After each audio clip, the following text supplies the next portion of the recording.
following is intended only for mature audiences.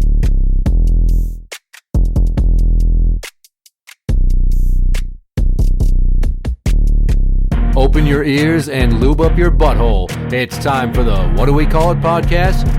Now, here's your host. It's Jmann.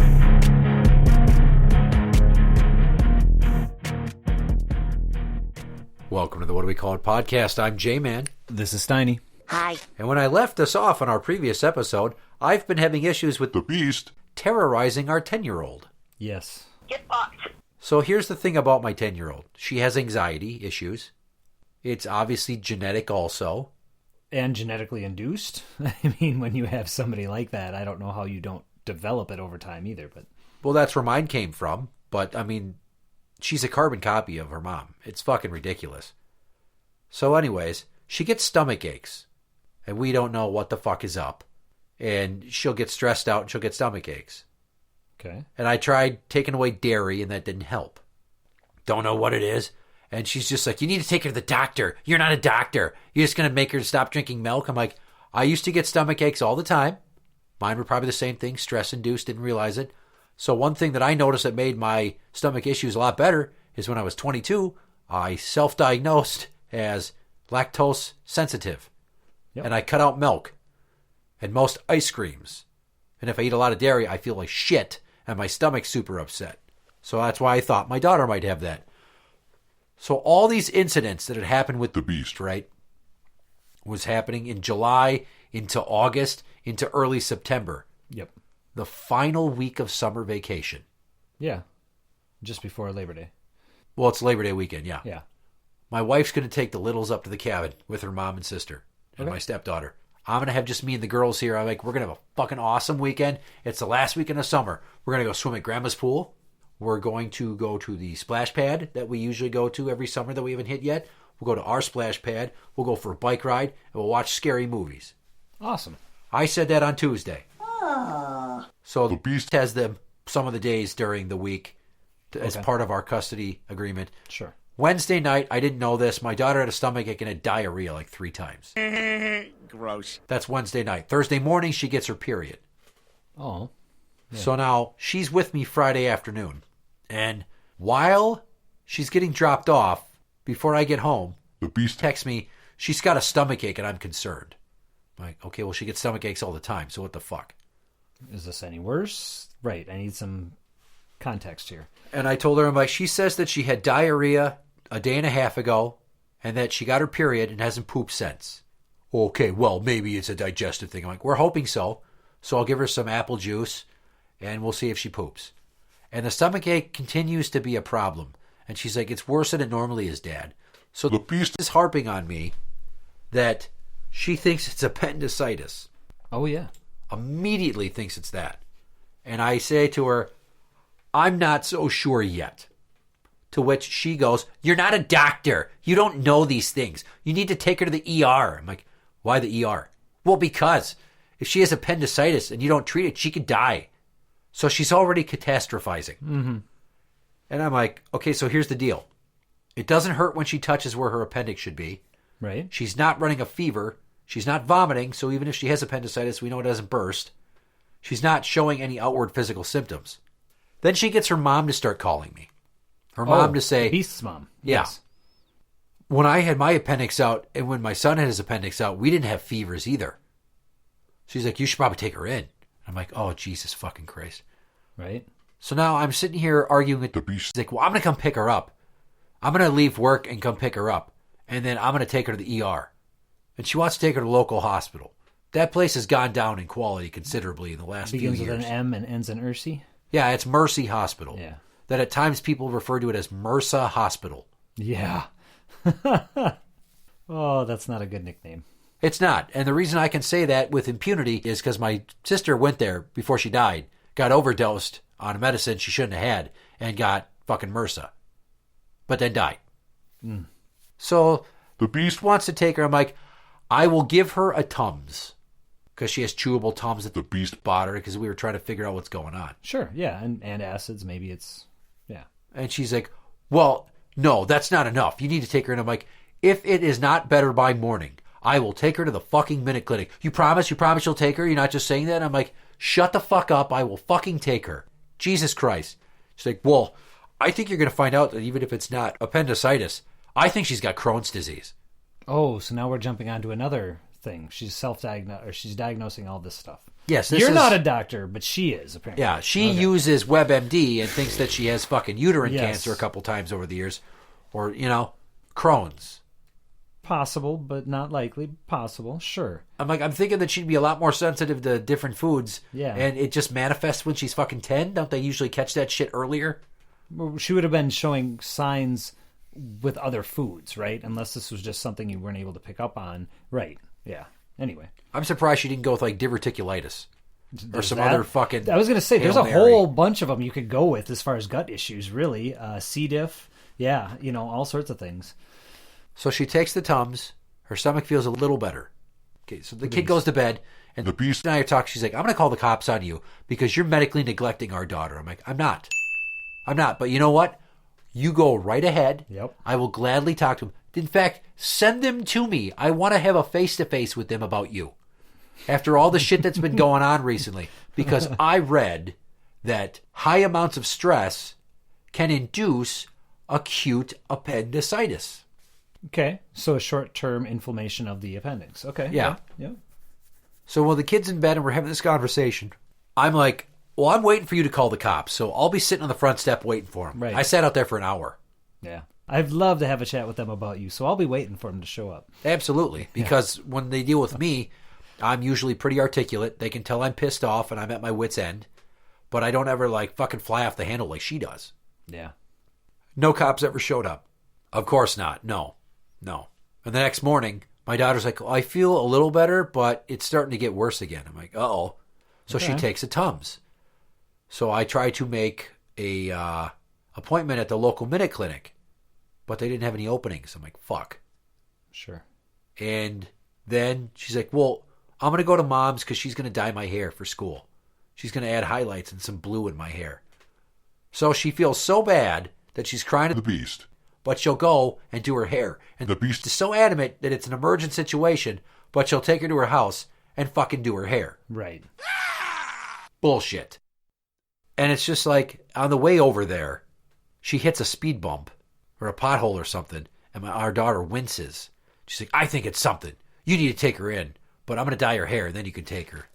Again, with the fucking hair. If Wait it's so a bad, minute. why are we dyeing the hair? Yeah, if your kid is suffering and in discomfort and pain, your parental instinct should be to alleviate that, not, oh, let's do her hair first then. But if she's getting this mad at you for not taking her in or taking it seriously, how can she... Oh, hypocrites. Gotta love them. Well, that's the fucking bullshit part of this, is she's sitting here and acting like I'm not doing my due diligence, and she wants to take her, but she's not taking her. Yeah. Now, one thing I'd like to point out is when I'm looking at the symptoms, I said the diarrhea, but didn't poop, period cramps, things of that nature, stress. Yep. I performed what is known as a primary assessment. Sure. I was taught that in college, in my first aid CPR EMS classes for cop school. I have had refresher courses that talk about primary assessments. It's not just for internal things, it's for a number of things. Right. Like if you want to find out if somebody has a concussion. Yeah. There's an acronym, PEARL. Yep. Pupils equal and reacted to light. Yep. Yeah. There's these little things that we do to basically run through a checklist. Right? Oh, well, it's funny you mentioned checklist. Yep. Here's the definition of the primary assessment of an EMT. The 6 parts of primary assessment are forming a general impression, assessing mental status, assessing airway, assessing breathing, assessing circulation, or the ABCs, Yep. ABCs. and determining the priority of the patient for treatment and transport to the hospital. Yeah. So, I did that, and it wasn't good enough that she wanted to call the cops. But the next day, let's dye her fucking hair. And you're the bad parent. Absolutely. I'm always the fucking bad guy. Yeah. So I call my wife, and she's like, don't go to that usual urgent care. There's an urgent care that's North Memorial that's way out by the fucking Fleet Farm in Blaine off of Lexington. It's brand fucking new. Oh, yeah. I think I saw they had built that because that's where I used to live, over in that area, and I just drove by there not too long ago. Okay, yeah. So I'm like, okay, and I call, and they'll just take her walk-ins. Nice. Dope. because it's fucking Labor Day weekend. Yeah. Yeah. And it's like, holy shit, what the fuck is going on? So we go there and we get up to the counter and they take her insurance information and I explain the problem. She's like, okay, yeah, we can help you. But just so you know, there's nobody here today to do any imaging.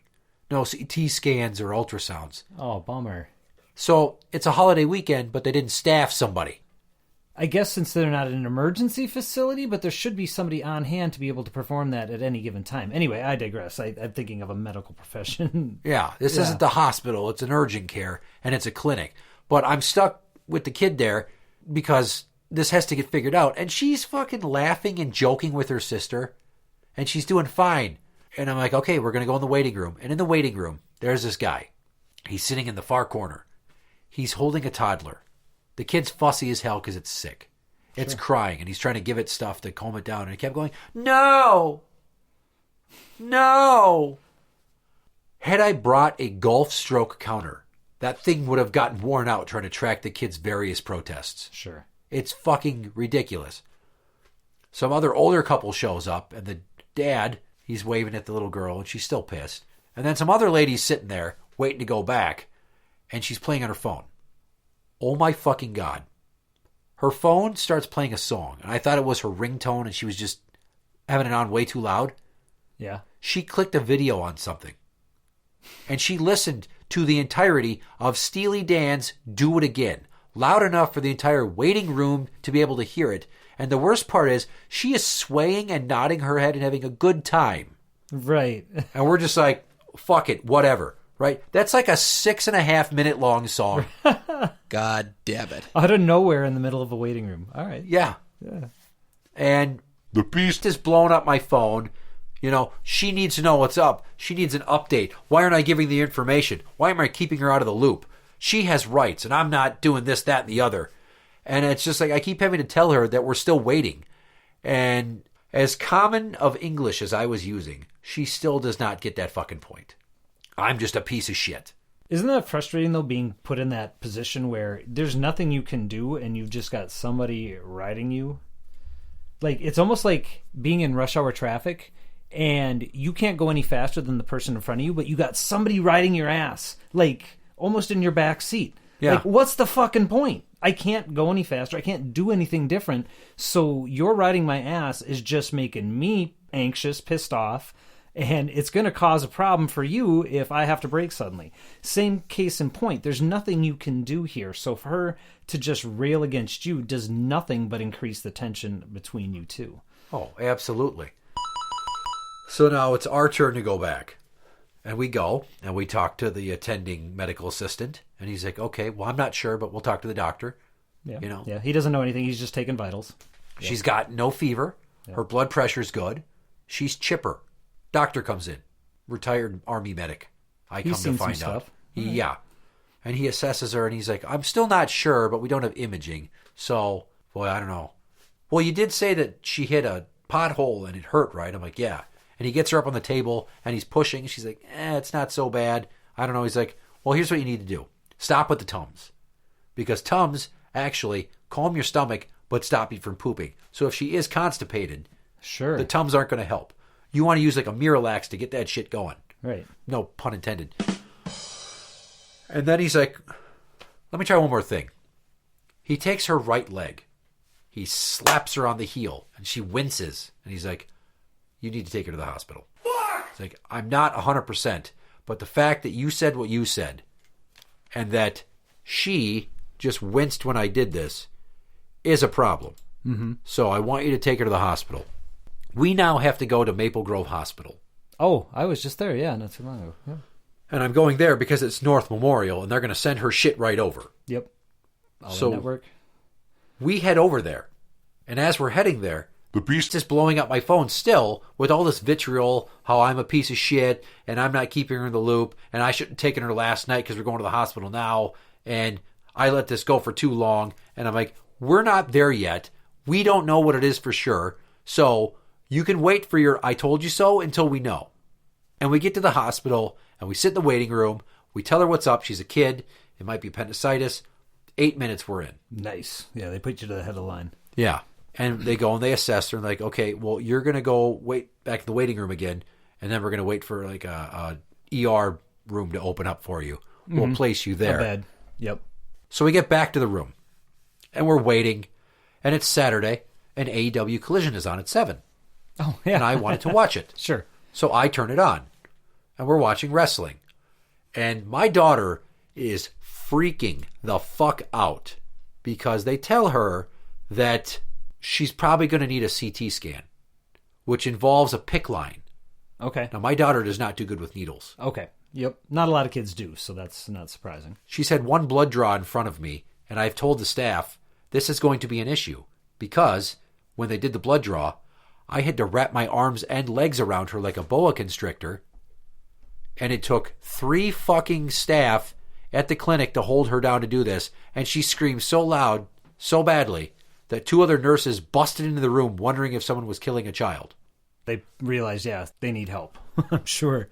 Wow. So we're trying to talk her into the CT scan. She doesn't want to do it. They're like, well, we can do an ultrasound. I'm like, oh, let's waste some more fucking time. Yeah. So then she's like, well, what does that involve? I'm like, okay, well, they're going to put some jelly on you, and they're going to scan you. Are there needles? No. Okay. So we wait 30 minutes for that. This has been going on for hours now. Sure. And, of course, a match comes on that I want to watch, and now it's time to go for the fucking ultrasound. Yep. So I missed the match. Whatever, I can watch the replay. Yeah. We go for the ultrasound. They're looking at it. She's not sure. I'm sitting in the room. My daughter's nervous. We get done. We go back to the fucking ER room. And they're like, okay. 20 minutes later, they finally get the fucking readings. Because it takes a little bit of time for them to process the image and then have a radiologist look at them. Yeah. And yeah, or a doctor. They go, something is off. She doesn't have any outward symptoms like she's not vomiting. She's not running a fever. But it's inflamed, I bet. Yeah. Okay. And they're like, well, now we got to do the CT scan. Oh, Jesus. I was just going to say. They're going to do that scan anyway, aren't they? 45 minutes it takes just for us to get her convinced it's okay to put in the PICC line. And I'm like, here's what you need to know. There's a needle, and it's going to hurt. But you are going to do what I taught myself to do because I was scared of shots as a kid, and now I'm not scared of shots at all. I'm not scared of tattoo needles or none of that shit. So you turn your head and you say, don't tell me when it's going in, just do it. Phrasing? Yeah, that works for a lot of people. 2 nurses come in and she immediately clenches the side of the fucking bed like they're going to take her and throw her in a fucking crematorium alive. Oh my God. This kid's fucking nerves are shot over this shit. And then I got the beast at work like, what's happening? What's going on? Give me a status update so I can leave work and come there. Yeah. And I'm like, I don't have one yet. It's been this, that, and the other. And now they're trying to put a PICC line in and she's freaking out. So the nurses come in, the 2 of them. And I point at my daughter and I say, so here's what's happened in the past. So I am going to leave the room and you guys are going to do this and I don't want to be in here. And they're like, that works for us. Yeah. And I step out and it takes 5 minutes. She cries a little. They say, you can come in. She's like, I did what you said, Dad. It worked. And it sucks and I hate it and it hurts. And she's just so fucking nervous about it. Mm-hmm. So my wife is on the phone and we're telling her what's up. And then they take her and whisk her away for the CT scan. And I'm talking to my wife and I'm watching wrestling and they bring her back. She's like, it wasn't so bad. Oh, you just sit inside this thing, makes a bunch of noise. What's funny is that I told her that you're going to feel warm when they inject the dye. And she had such a big deal with the idea of the dye going in. Is it going to kill me? No. Why would they give you fucking radioactive dye to kill you? I mean, I could just do it right now with a pillow.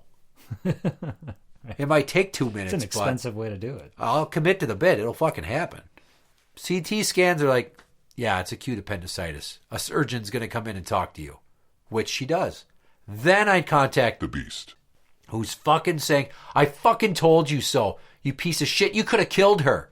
And I'm like, you can settle down with the fucking superlatives here because her appendix hasn't burst. She still doesn't have a fucking fever. And they just said that her labs are so normal that if they didn't do the CT scan, they wouldn't have known. So don't you do that shit, climb out of my ass. She hung up on me. Oh, yeah. She's got nothing to say. In comes the surgeon. She's so soft-spoken, it's like a fucking M. Night Shyamalan movie. She's like, I'm Dr. So-and-so, and I'm going to be performing the procedure, and I just want to walk you through this. And she's talking to me and my daughter. Yeah, bedside voice. Okay. Yeah. Okay. And I'm like, I need to ask you some questions, Doc, and I don't want you to think it's weird because there's a very specific reason I need you to say this in front of me and my daughter at the same time. Oh, okay. And she's like weirded out, obviously. Sure. What curveball are you going to throw her? Yeah. I go, at any point, do you feel, from what I've told you, primary assessment, diarrhea, not pooping, period cramps, stomach ache that subsides and comes back, do you feel I was negligent? No, it sounds like you knew what you're doing. I'm like, I did a primary assessment. Yeah, that's what we would have done anyway. Yeah. Okay, that's good. What are you driving at? At any time during this process, would you say that she was close to death or I, quote, nearly killed her? She's like, looking at me like, what the fuck? Right. What are you getting at? She's like, no. She's, like I said, her labs are so normal that her white blood cell count hasn't even spiked. Right. Like the body's fighting something off. Yeah. Yeah. So I'm in the clear. Now, this isn't a textbook definition of medical negligence. But because the beast has told me I'm medically negligent so many times as she's on this campaign to win back custody and make me look like a lying piece of shit and say karma's going to get me. Yeah, and she's using that term specifically loaded for the effect. And I have on multiple occasions explained what medical negligence actually means and how the things that she thinks that I'm not doing are elective for the most part, and I'm handling it as best as I can. But she keeps saying that she wants to help out and I should let her help out, but she's not going to help out because I have full custody and I told the judge I could handle it. So because of her hate for me, she's not doing her part. For her kids. And she's not going to help out unless she gets more custody. What a woman. Yeah. Great mom. Mom of the year there. Medical negligence is ignoring somebody's signs or symptoms or failure to act in a way that creates a situation that adversely affects the health or ability to survive for any person under your care. Right. I just came up with that on the fly. I formulated it before. Okay. But that's what negligence is. I'm not ignoring the symptoms. I'm trying to get them treated. I'm following the steps. I'm not panicking and going to DEFCON 4 right away. And I'm not creating a situation that adversely affects my daughter's health so that she gets worse. I'm not trying to, keep her from the hospital and pray away the sickness. Right. That's what I was just thinking of, actually. Yeah. Faith healing. Yeah. That's negligence. Jesus Christ. Oh, here's a fun fact I forgot to bring up. Because she has her period and is a female and she's having internal issues, they always do a pregnancy test. Oh. They're like, just so you know, they're looking at me like, oh no, don't be mad. I'm like, you just said you do it for every woman that has periods. Why would I be upset? I'm not raping my daughter and she's 10. She's not sexually active. Right. Okay, I know what's going to come back. Yeah. So not pregnant and did not have a UTI. Isn't that great? Yeah, well, it's good. So I'm going to pause the story now, and we're going to continue this in the next episode. I want to break it up so it's not so long that people get fucking bored. So, interact with the show on Twitter at What Do We Call It? That is at What Do We Call It? You can find us on Facebook at facebook.com/group/What Do We Call It podcast show. For the What Do We Call It podcast, I'm Jmann. This is Steiny. And that's the end.